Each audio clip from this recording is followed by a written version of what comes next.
বাংলাদেশ ও দক্ষিণ আফ্রিকার ইমার্জিং দলের দ্বিতীয় 4 দিনের ম্যাচের দ্বিতীয় দিন রিপন মণ্ডলের হেলমেট ধরে টানাটানি ও বাকবিতণ্ডায় উত্তাল হয়ে ওঠে মাঠ।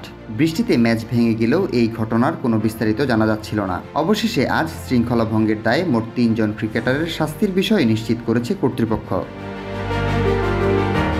ঘটনার মূল হোতা দক্ষিণ আফ্রিকার অ্যান্থোনিকে দেওয়া হয়েছে 4টি সাসপেনশন পয়েন্ট। বাজে ভাষা ব্যবহারের দায়ে বাংলাদেশের রিপন মণ্ডল পেয়েছে 2 ডিমেরিট পয়েন্ট।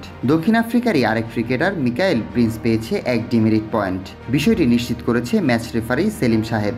তবে এখানেই শেষ নয়, উভয় দেশের ক্রিকেট বোর্ড চাইলে আলাদা করে আরও শাস্তি কিংবা নিষেধাজ্ঞা দিতে পারে, এমনটাও জানানো হয়েছে। কি ঘটেছিল আসলে সেদিন মিরপুরে? ভিডিও ফুটেজে দেখা যায় ম্যাচের 105তম ওভারে অ্যান্থনির প্রথম বলে ছক্কা হাঁকান রিপন মণ্ডল। এরপরেই মেজাজ হারান দক্ষিণ আফ্রিকার এই স্পিনার। বোলিংয়ের ফল থ্রু শেষ করে রিপনের দিকে তেড়ে যান তিনি।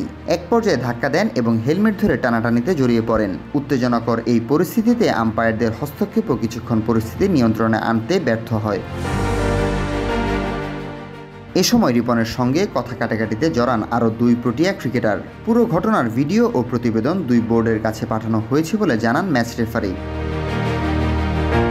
প্রসঙ্গত, ইমার্জিং দলের ওয়ানডে সিরিজে তুমুল লড়াই শেষে ট্রফি ঘরেই রেখেছিল বাংলাদেশ।